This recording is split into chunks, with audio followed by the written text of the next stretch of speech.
nas promessas do meu Salvador, cantarei louvores ao meu Criador, fico pelo céu.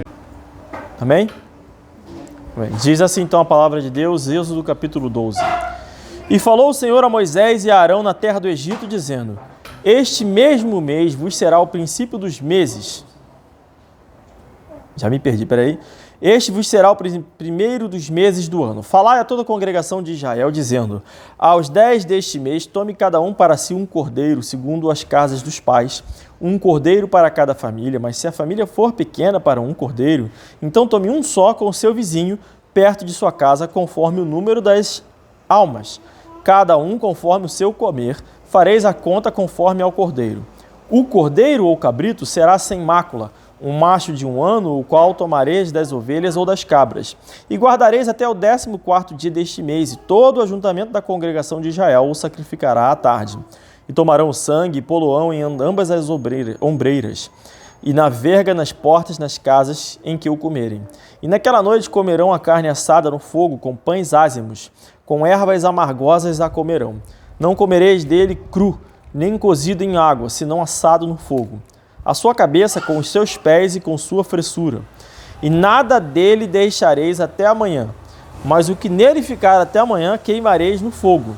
Assim, pois, o comereis, os vossos lombos cingidos, os vossos sapatos nos pés, e o vosso cajado na mão, e o comereis apressadamente. Esta é a Páscoa do Senhor. E eu passarei pela terra do Egito esta noite, e ferirei todo o primogênito da terra do Egito, desde os homens até os animais, e em todos os deuses do Egito farei juízos. Eu sou o Senhor. E aquele sangue vos será sinal nas casas em que estiverdes. Vendo eu sangue, passarei por cima de vós, e não haverá entre vós praga de mortandade quando eu ferir a terra do Egito. E este dia vos será por memória, e celebrá-lo-eis por festa ao Senhor. Nas vossas gerações o celebrareis por estatuto perpétuo. 7 dias comereis pães ázimos, ao primeiro dia tirareis o fermento das vossas casas. Porque qualquer que comer pão levedado, desde o primeiro até o 7º dia, aquela alma será cortada de Israel. Levanta. E ao primeiro dia haverá santa convocação, também ao 7º dia tereis santa convocação. Nenhuma obra se fará neles, senão o que cada alma houver de comer. Isso somente aprontareis para vós.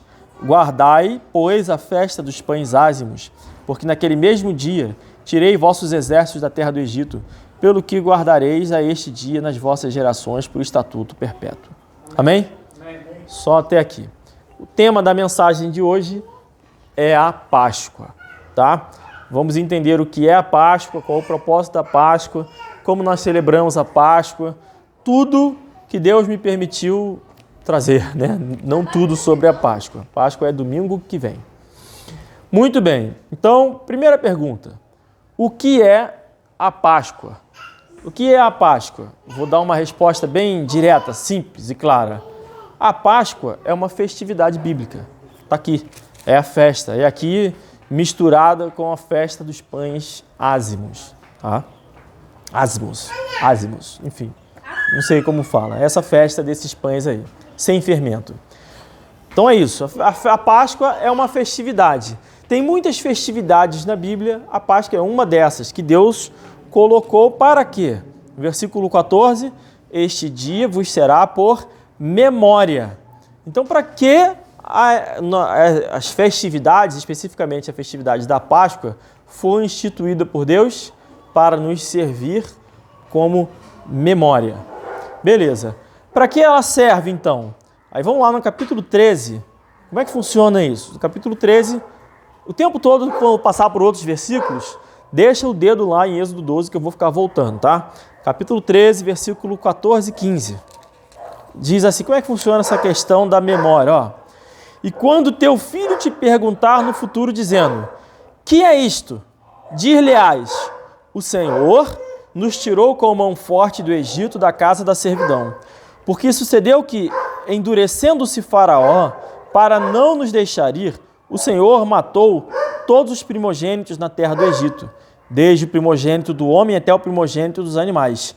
Por isso, eu sacrifico ao Senhor todos os primogênitos, sendo machos, porém a todo primogênito de meus filhos eu resgato. Então, qual é o princípio aqui que está determinando como que funciona? A ideia é que através da festa da Páscoa, todas as gerações futuras vão se lembrar daquilo que Deus fez. Então as festividades são para isso, para nós nos lembrarmos daquilo que Deus fez. E aí entra um princípio importante sobre aquilo que Deus manda que nós façamos para nos lembrar do que Deus fez por nós. Sempre que nós estamos celebrando algo e fazemos algo em memória daquilo que Deus fez por nós, ao fazermos isso, estamos nós também anunciando algo que ainda há de acontecer. Eu faço em memória do que foi feito e anuncio o que vai de acontecer. Serve como anúncio daquilo que ainda virá. Então, lá em Colossenses 2, capítulo 2, ele vai dizer no verso 17 lá, que estas festividades, falando sobre as festividades, são sombras das coisas futuras. Então ele está falando especificamente de dias, de festas, de luas, que tudo isso está na Bíblia, né? No Velho Testamento. Então, olha, essas coisas são sombras das coisas futuras. São sombras, não é o que se pode ver por completo, é apenas um formato obscuro daquilo que é de fato o simbolismo, de fato. Então, as festividades que Deus instituiu para que nós celebrássemos em memória das coisas que Ele fez, elas são em memória daquilo que Ele já fez, ao mesmo tempo que são anúncios daquilo que Ele ainda fará. Beleza. Então eu lembro do que já aconteceu e anuncio algo no futuro. Esse é um princípio importante. Gálatas, capítulo 4, o capítulo todo, você não precisa ir lá, porque o capítulo todo vai falando sobre isso, né? E mais especificamente no verso 24, ele fala que algumas dessas coisas, né, que são sombras, são alegorias, né? São alegorias. Está falando especificamente lá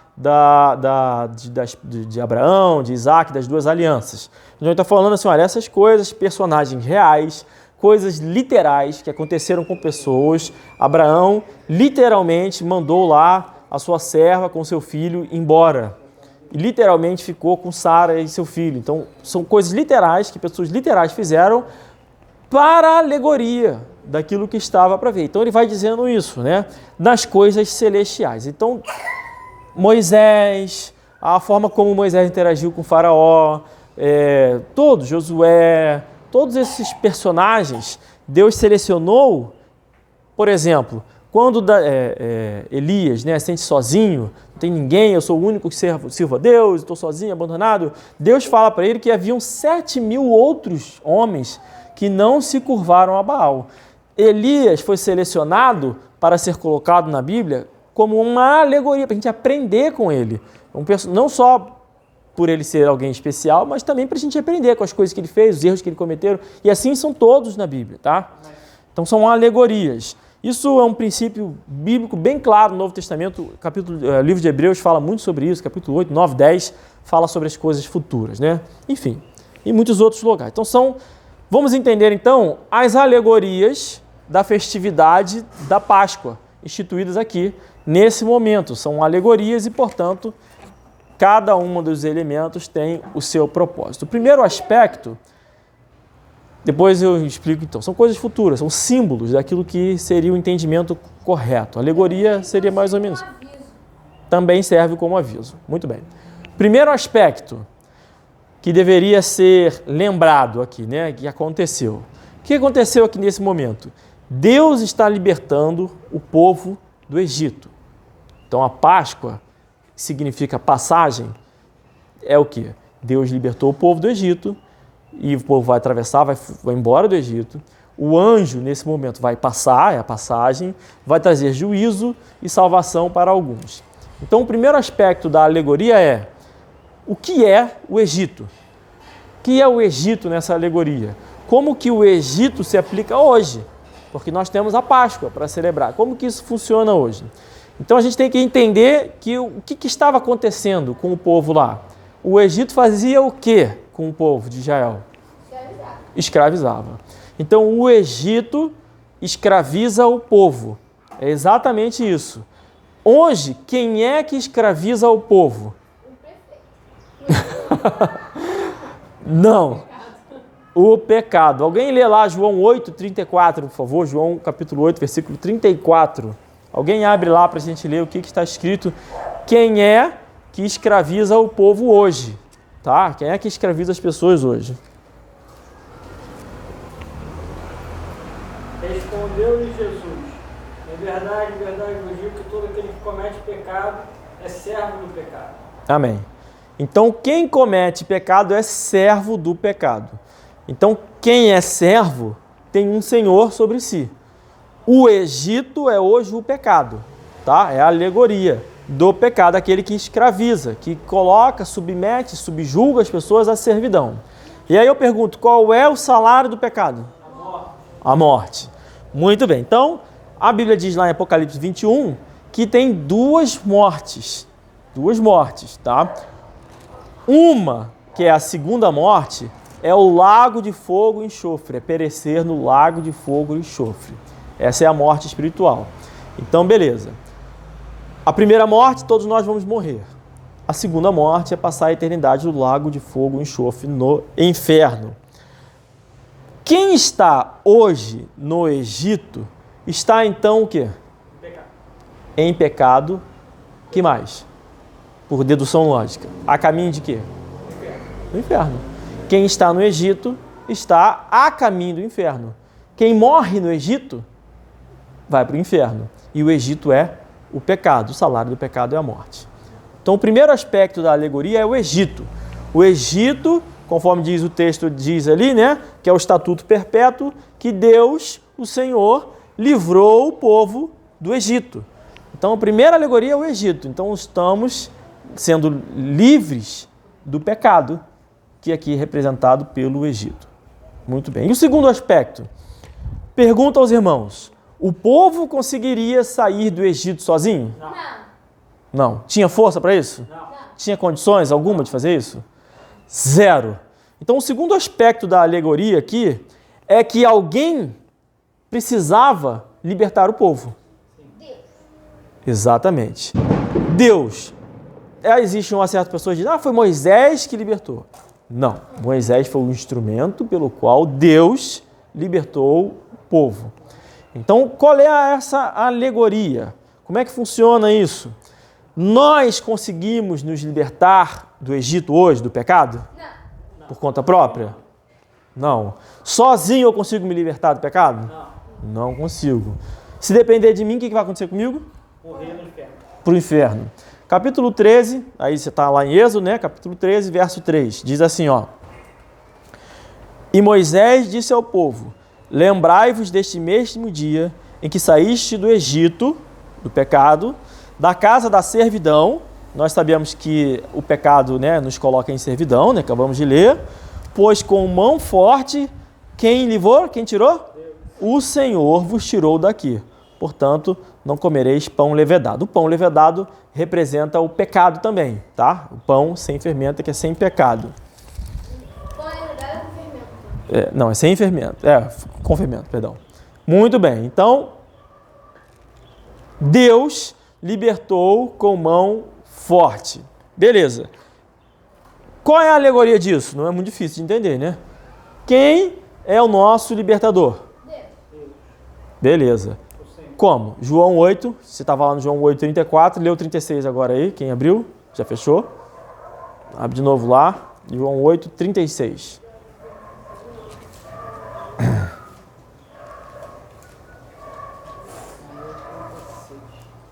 Se, pois, o Filho vos libertar, verdadeiramente sereis livres. Beleza. Então, no mesmo texto que ele está falando da servidão do pecado, ele diz que é o Filho quem nos livra da servidão do pecado. E nós seremos livres, totalmente livres do pecado. Então, a analogia da libertação está diretamente ligado a quem? Ao Filho. Cristo. A Jesus Cristo, é o Filho. Então, primeiro tem o Egito, que é o pecado, onde quem está no pecado vai morrer. E depois tem o libertador, que é o próprio Jesus. Como Jesus é o nosso libertador? Como? Como Jesus é o nosso libertador? Oferecendo presente. Com o sangue nas portas. É o sangue que vai libertar, que é o selo da salvação dali que vai acontecer, né? Então, pelo sangue do Cordeiro, por isso nós cantamos a música, né? Seja bendito o Cordeiro, não é isso? O seu sangue verteu por nós. Samuel, você vai esbarrar aqui, é a segunda vez que eu falo com você. Fica quieto. Pelo sangue do Cordeiro, nos umbrais ali da casa, na porta da casa, quem estivesse com sangue na sua porta, na sua casa, estava salvo. Amém. Salvo da condenação do Egito, proposta ao Egito, que é o salário imposto ao pecado. Então, quem está com o sangue do Cordeiro está salvo do pecado. Amém? Amém. Nós hoje celebramos a Páscoa. Qual o propósito, então? Lembrar daquilo que Cristo fez por nós. Esse é o principal propósito. Lembrar do que Cristo fez por nós. E ao fazermos isso, estamos também anunciando aquilo que Ele ainda vai fazer. Então é um estatuto perpétuo, a Páscoa. Lembra disso. Em memória, que está escrito aqui no verso 14, daquilo que Jesus Cristo fez por nós e daquilo que Ele vai fazer ainda quando voltar.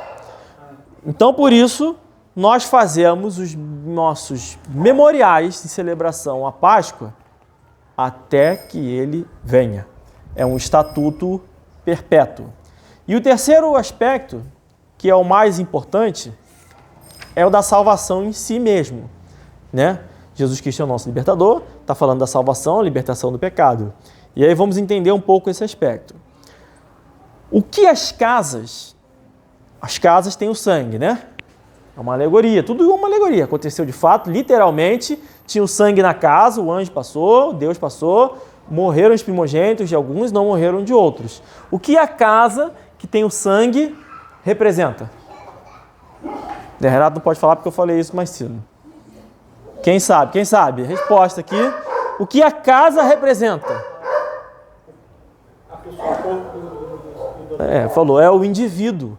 A casa é a pessoa. A casa é a própria pessoa. Jesus Cristo disse o quê? Eis que estou à porta e bato. Né? Se você abrir, ele vai entrar, vai ceiar, vai ser uma festa. Mas a casa é você, sou eu. A casa representa o próprio indivíduo. Então, quando ele diz, vou colocar o sangue na casa, é que o sangue do Cordeiro tem que estar em nós. Amém. Tem que estar em nós. É pelo sangue do Cordeiro que nós somos lavados. Amém. Então, ao anunciarmos a volta de Cristo, anunciamos que Ele virá como quem? Como quem? Como o Senhor que Ele traz o quê? A Páscoa. A Páscoa é passagem. Então, no simbolismo, na alegoria da Páscoa, na festividade da Páscoa, o anjo passou, trouxe condenação e salvação. Jesus Cristo, quando voltar, vai salvar todos os que tiverem o seu sangue e vai condenar todos os que não o têm. Amém? Amém. Amém. Amém. Não é por obras, não é nada. É quem tem o sangue e quem não tem. Pergunta aos irmãos. Pergunta importante, eu quero uma resposta dos irmãos aqui. Pensa bem, hein? A ordem é para o povo de Deus ter o sangue na porta, certo? É isso? A ordem é para o povo de Deus, né? Era para o Egito? Não. Era para quem? Povo de Deus. Primeira pergunta, cenário hipotético. Eu, Francisco, sou o povo eleito de Deus. Eu, Francisco, estou lá no Egito. Povo de Deus, eleito. Se eu não colocar o sangue na porta, eu vou ser salvo ou condenado? Condenado. Tem certeza disso? É. Mas eu sou povo eleito de Deus. Condenado. Se eu não coloquei, o anjo passou, o que vai acontecer comigo? Condenado. Vou ser condenado. Que é isso? Verso 23, vamos lá. Verso 23. Diz assim, capítulo 12, né? Verso 23, assim. Porque o Senhor passará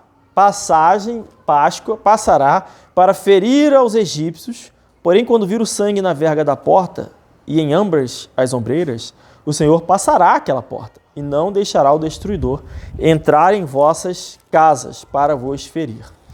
Então, se eu não coloquei o sangue na porta, estou condenado. Amém? Então, qual é a conclusão lógica, dedução lógica disso? A salvação, ela é grátis. Totalmente de grátis.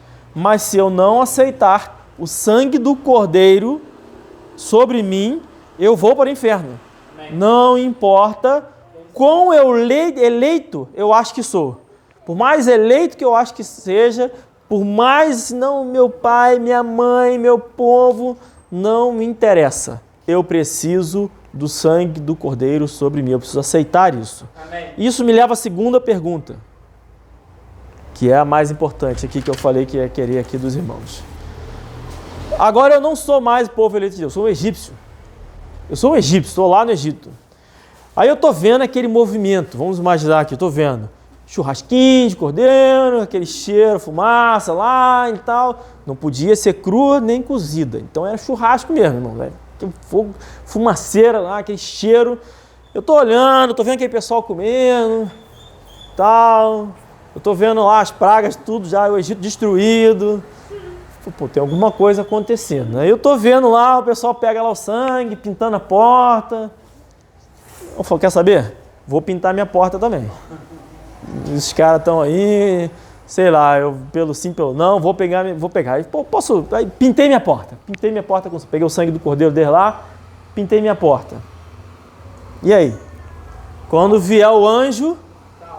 Não, mas pera aí, eu sou egípcio. Sou salvo ou estou condenado? O que vocês acham?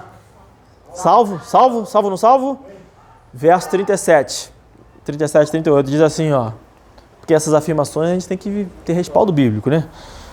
Assim, partiram os filhos de Israel de Ramassés para Sucote, cerca de 600 mil a pé, somente de homens, sem contar os meninos. Então esse povo fugiu do Egito, certo? Verso 38. Subiu também com eles muita mistura de gente. Perceberam? E ovelhas e bois e uma grande quantidade de gado. Não foram só o povo de Israel que foi embora. Uma galera que estava lá também foi junto com eles. E aí eu pergunto, salvação é para um povo eleito ou é para todos? Para todos. Resta dúvida? Não. Essa é a analogia da Páscoa. A salvação é para todos. Quem receber o sangue está salvo. Amém. E diante dessas afirmações, vocês entenderam a dinâmica, né? Eu sou egípcio, coloquei o sangue, estou salvo. Eu sou de Israel, não coloquei o sangue, estou condenado. Diante dessas duas afirmações, eu pergunto, tem predestinação na alegoria da Páscoa? Não. Todos concordam com isso? Levanta a mão. Quem discorda, levanta a mão esquerda. Todo mundo está errado. Porque tem. Tem predestinação. Por que que tem? Porque Deus traçou previamente o destino. Claramente ele falou, olha, eu vou passar. Não, foi uma pegadinha, a pergunta foi pegadinha. Quem tem o sangue do Cordeiro vai viver. Quem não tem vai morrer. Isso é predestinação. Traçar previamente o destino. Já tracei o destino. Agora eu pergunto, tem livre-arbítrio na analogia da Páscoa? Tem também. Por que que tem? Porque você escolhe se vai botar o sangue ou não. Com certeza, você escolhe. Então, tem predestinação. O que é que não tem? Não tem calvinismo, desculpa, tá, gente? Não tem calvinismo, não tem eleição, não tem nada disso. Quem colocou o sangue está salvo, quem não colocou não está errado. Isso é a Páscoa, beleza? Entendemos? Todo mundo entendeu essas analogias? Agora vamos lá. Vou responder algumas 3 perguntas. 1. A Páscoa deve ainda ser celebrada? Se sim, como celebrar? Quando celebrar? 4 perguntas, desculpa. Quem pode celebrar? Erro de matemática aqui. Vamos lá nos versos 24 ao 27. Então, primeira pergunta. A Páscoa deve ainda ser celebrada? Vamos ver, ó. 24 a 27. Portanto, guardar isto por estatuto... Guardar isto por estatuto para vós e para os vossos filhos para sempre. E acontecerá que quando entrardes na terra que o Senhor vos dará, como tem dito, guardarei este o quê? Culto. E acontecerá que quando vossos filhos vos disserem, que culto é esse? Então direis, este é o sacrifício da Páscoa ao Senhor, que passou às casas dos filhos de Israel no Egito, quando feriu aos egípcios e livrou as nossas casas. Então o povo inclinou-se e adorou. Amém. Então o sacrifício da Páscoa é esse. Jesus, o anjo, passou lá, livrou os que tiveram sangue e condenou outros. Se ele disse aqui, olha, é para sempre, guardar isto por estatuto por vós, para vossos filhos, para sempre. Quando que deixa de ser para sempre? Nunca. Você fala, não, depois que Jesus veio, acabou a Páscoa. Foi para sempre? Não. Então a Páscoa deve ser celebrada hoje ainda. Agora, é a mesma Páscoa que era nessa época? Não. Por quê? Porque não é mais sombra. A gente ganhou ovo de chocolate. Hoje tem coelhinho da Páscoa, né? Hoje mudou totalmente. Não é mais sombra daquelas coisas futuras, porque estas coisas futuras já aconteceram em Cristo, tá? Mas ainda nos apontam para algo que acontecerá, que é a volta de Cristo. Como celebrar a Páscoa? Pergunto, pode comer carne na Páscoa? A gente pode fazer um churrasco na Páscoa? Com certeza, Jesus Cristo comeu a Páscoa. Ainda disse que estava ansioso por comer aquela Páscoa ali junto com eles. Comeu o churrasquinho. Pode comer chocolate na Páscoa? Pode comer chocolate na Páscoa, tá? Pode comer. Eu preciso, hoje seria domingo de Ramos, né? Domingo de Ramos, né? Sabe o que é isso? Os católicos vão para a igreja, né? Cheio de ramo, balançando na rua, aquela coisa e tal. Por quê? Porque quando Jesus entrou, né, em Israel, eles jogaram os ramos no chão, né, e tal, foi entrando. Olha, a igreja católica, eles adoram tornar rituais, coisas que não tem nada a ver. Tá? Aconteceu aqui na Bíblia, mas eles gostam de sentir parte de alguma coisa, enfim. Não é para fazer isso, tá? Não é, isso nem aconteceu ali na Páscoa. Beleza. Não tem que separar ramos, porque a Bíblia não diz para nós fazermos isso. Aquilo aconteceu, foi uma profecia da chegada do Messias. Beleza. Agora, tem relação com um coelho que não existe? Não. Irmãos, não existe coelhinho da Páscoa, tá? Eu sei. Todo mundo concorda com isso? Amém. Amém. Eu falo isso meio ressabiado porque o pessoal pode ficar meio chateado aí. Não existe coelhinho da Páscoa, tá?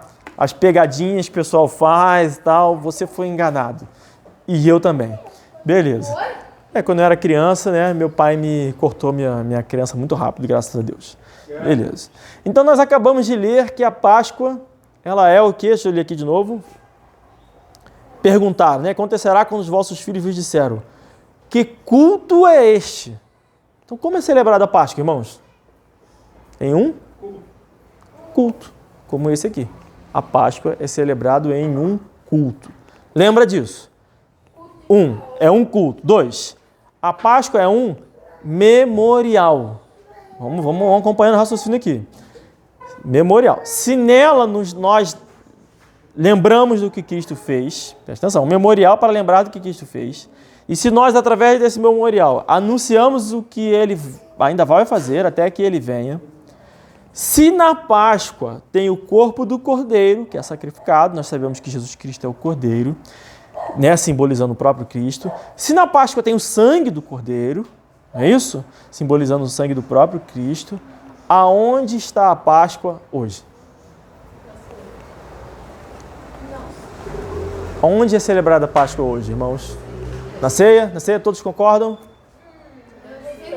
É na ceia do Senhor. Exatamente isso. Na ceia do Senhor. A Páscoa, a verdadeira Páscoa que nós devemos fazer em memorial, estatuto perpétuo, de geração em geração, nós anunciamos aquilo que Cristo fez por nós, a morrer na cruz, o Cordeiro, o sangue que nos lavou e que nos perdoou, e que nos salvou da condenação, do livramento do pecado da morte, conforme ele livrou do Egito, é a ceia, e por isso nós fazemos até que ele venha. Amém. Ah, não é isso não. Não é não. Então vamos lá em Marcos capítulo 14.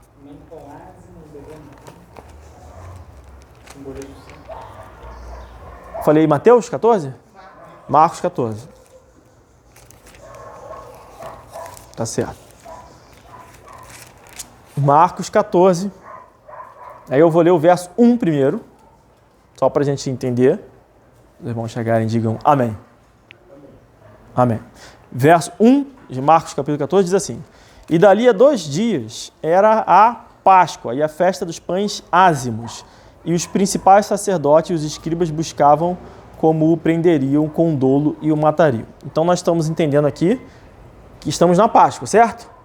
O texto que vai a partir de agora está situado na Páscoa, tá? Então beleza, agora pula para o verso 22. Está todo mundo na Páscoa aqui. Verso 22. E comendo eles, tomou Jesus o pão e abençoando-o, o partiu e deu-lhe e disse: Tomai, comei, isto é o meu corpo. Então o cordeiro, simbolizado aqui no corpo de Cristo. Perfeito? No pão ázimo, sem pecado. Pergunto aos irmãos, lá atrás no Egito, quando eles sacrificavam o cordeiro, eles iam comer aquele churrasquinho de cordeiro, aquela carne lá se transformava no corpo de Cristo? Não. O que vocês acham? Não, uma pergunta até meio tola, né? Não tem cabimento, lógico que não. Hoje, o pãozinho que a gente come se transforma no corpo de Cristo? Não, ele representa. O cordeiro representava e hoje também representa. Muito bem. Ele falou, tomai, porque ele fala assim, isso é o meu corpo. A pessoa, não, é o corpo de Cristo literal. Transformou no corpo dele. Não é. É um simbolismo que nós fazemos em memória dele. Versos 23 e 24 diz assim, olha, e tomando o cálice e dando graças, deu-lhe e todos beberam dele. E disse-lhes, isto é o meu sangue, o sangue do Novo Testamento, que por muitos é derramado. Então o sangue lá que passou nos umbrais lá das casas, né, recebeu na pessoa, a casa representa a própria pessoa, está aqui na ceia. O pão e o vinho são hoje a Páscoa, a verdadeira Páscoa. No texto paralelo a esse aqui, lá em Lucas, está em Marcos, Mateus, Marcos, Lucas, versículo 22, acrescenta uma informação. Capítulo 22, versículo 19. Acrescenta uma informação aqui nisso aqui. Diz assim, olha. E tomando o pão e havendo dado graças, partiu-o e deu-lhe dizendo, isto é o meu corpo que por vós é dado. Fazer isto em quê? Em memória de mim. Em memória de mim. A mesma coisa da Páscoa. Estatuto perpétuo. Continua. Muito bem. Todos entenderam? Sim. Concordam? Alguém discordam? Vamos discutir aqui, irmãos, no culto mesmo. Não, estou brincando. Vamos lá. Quem pode participar, então, da Páscoa? Quem crê. Vamos ver? Êxodo, capítulo 12. Vamos voltar lá. Falei para deixar o dedinho lá. Eu mesmo não deixei. Mas já estou aqui já. Êxodo, capítulo 12, versículo 41.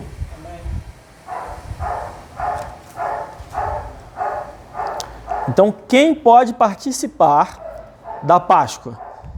E aconteceu que ao fim dos 430 anos, naquele mesmo dia, todos os exércitos do Senhor saíram da terra do Senhor, do Egito. Quem pode participar da Páscoa? Todos os que saíram do Egito. Todos os que foram libertos do pecado. Beleza? Todo mundo concordou aqui? Então são os que são o quê? Salvos, são os salvos, os crentes que entregaram a vida a Jesus, tudo isso. A partir dos capítulos, aqui o texto é interessante, né? Ele está falando do Êxodo, do saindo do Egito, no capítulo 12, e vai encerrar. No capítulo 12, versículo 51, diz assim, ó, e aconteceu naquele mesmo dia que o Senhor tirou os filhos de Israel da terra do Egito segundo seus exércitos. Acabou. Mas no capítulo 13 e 14, ele vai explicar melhor como sempre acontece na Bíblia. Por exemplo, você tem Gênesis 1, tem a criação completa. No 2, explica um pouquinho melhor, aprofunda um detalhe a mais. No 3, e assim sucessivamente. Aqui é a mesma coisa.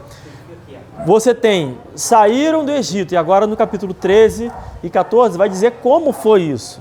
Ou seja, eles fizeram a Páscoa tiveram que correr, vai relatar isso, né? O faraó foi atrás deles, aquelas coisas todas, até que eles passaram, então, pelo mar. Então, no capítulo 13 e 14, o texto vai dar detalhes do como foi sair do Egito depois da Páscoa. Depois que eles colocaram o sangue, já foram salvos, mas tinha que sair do Egito. Presta atenção, ó. Coloquei o sangue, eu estou salvo, o Senhor já passou, mas eu ainda tenho que sair do Egito. Por que isso? Porque eu posso ter sido salvo, mas posso ainda ficar no Egito. Que isso? Como é que você fala uma coisa dessa? Posso, porque eles poderiam ter ficado lá. Nem todos os que receberam o sangue podem participar da festa da Páscoa. Somente os que saíram do Egito. Somente os que saíram completamente do Egito.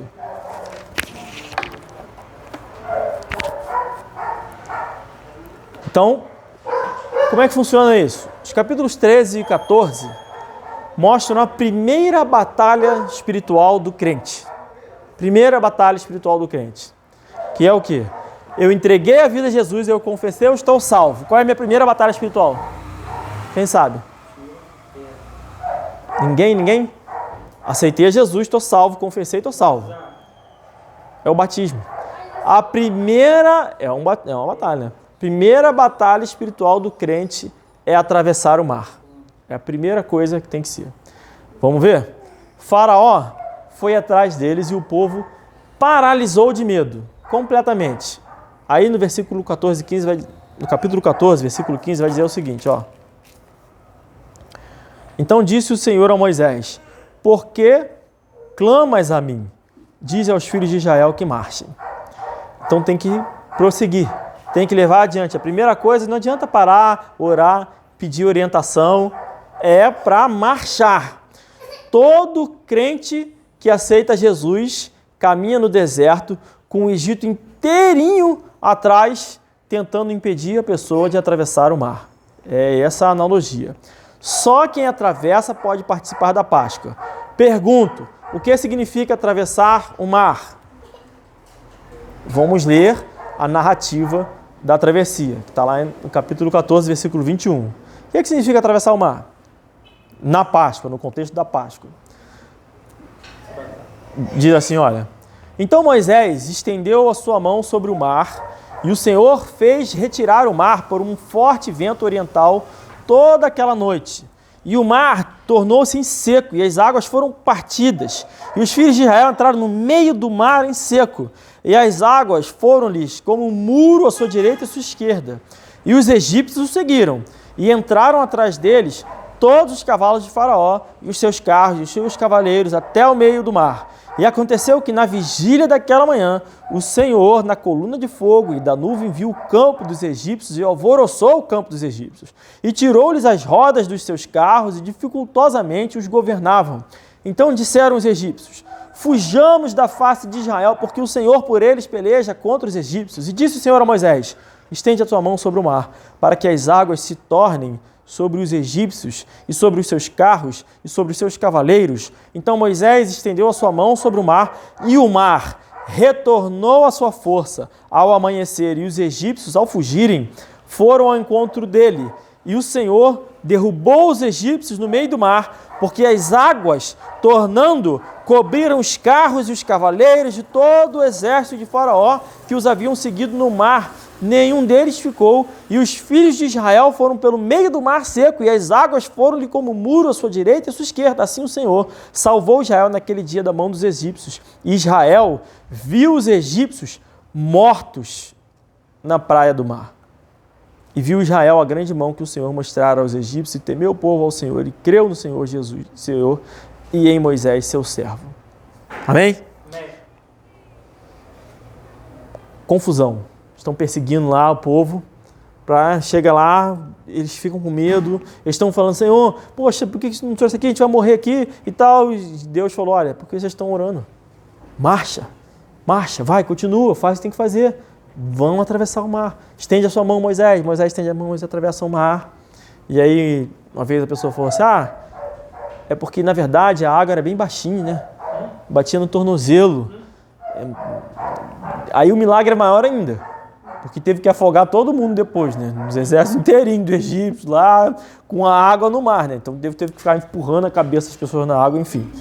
Seria ridículo. Eles morreram mesmo, abriu o mar, atravessou. É um milagre de Deus isso, que tem um simbolismo na Páscoa, porque, como a gente viu, isso é uma alegoria.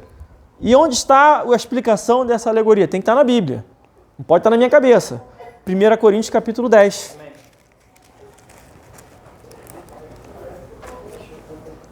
Só pode participar da Páscoa quem atravessou completamente o mar. 1 Coríntios, que chegou do outro lado lá, né? 1 Coríntios capítulo 10.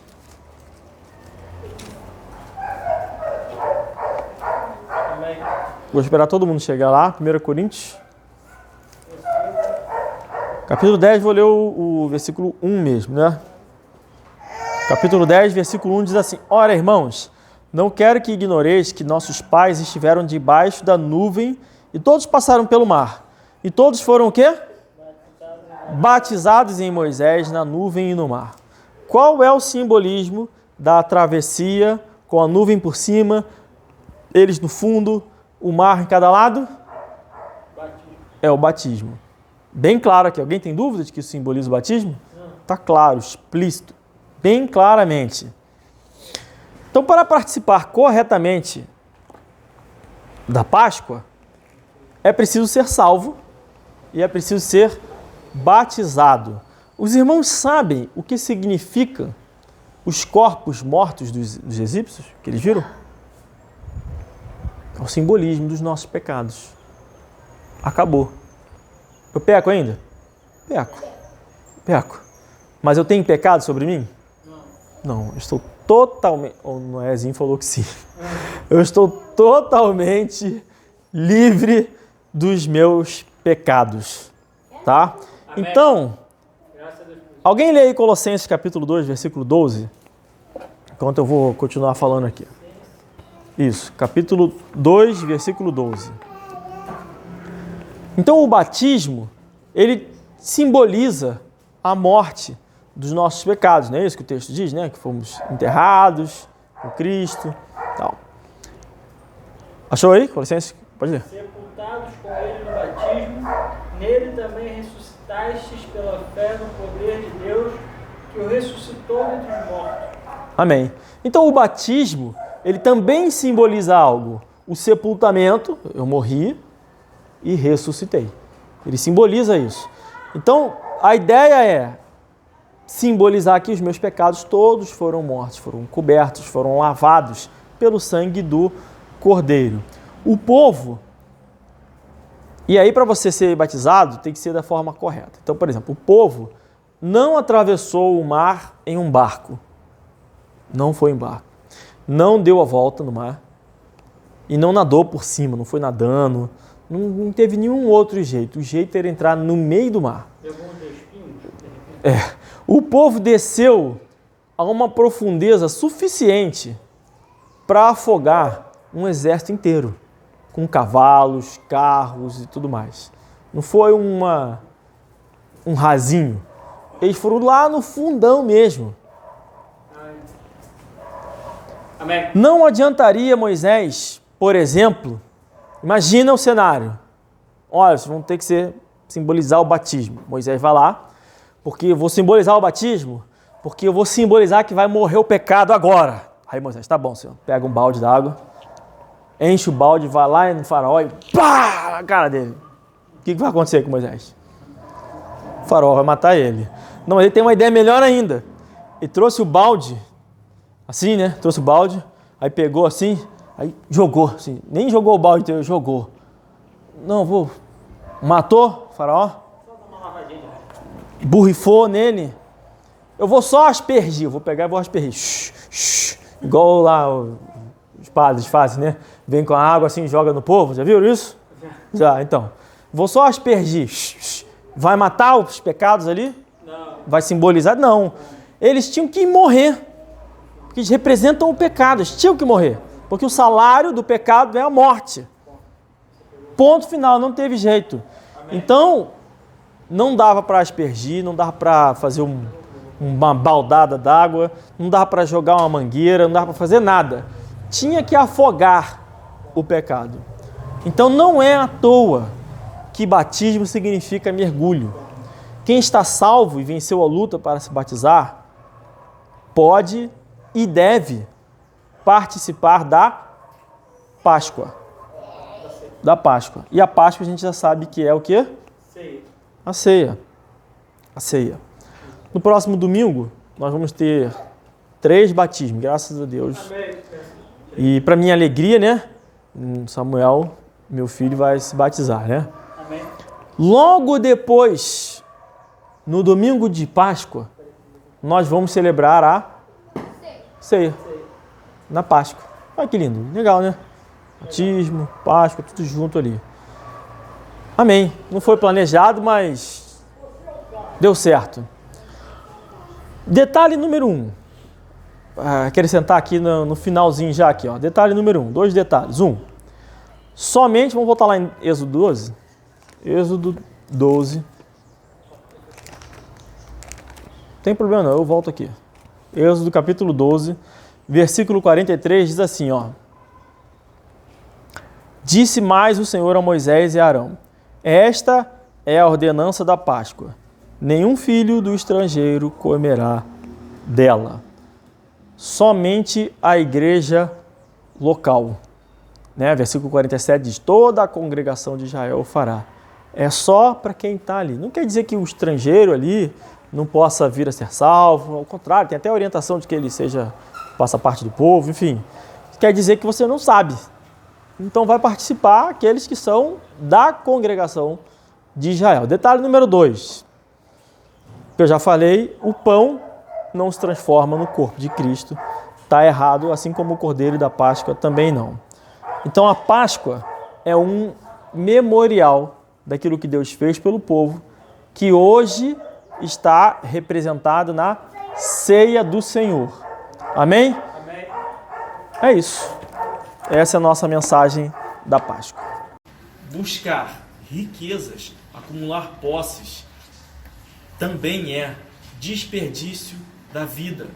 Ele fez tudo isso. Ele conquistou, ele é um cara bem sucedido, ele foi o maior do seu tempo, maior até hoje. Buscou riqueza, buscou posses, pura vaidade, que não leva ninguém a lugar nenhum. Na verdade, essa busca é um pleno desperdício da vida.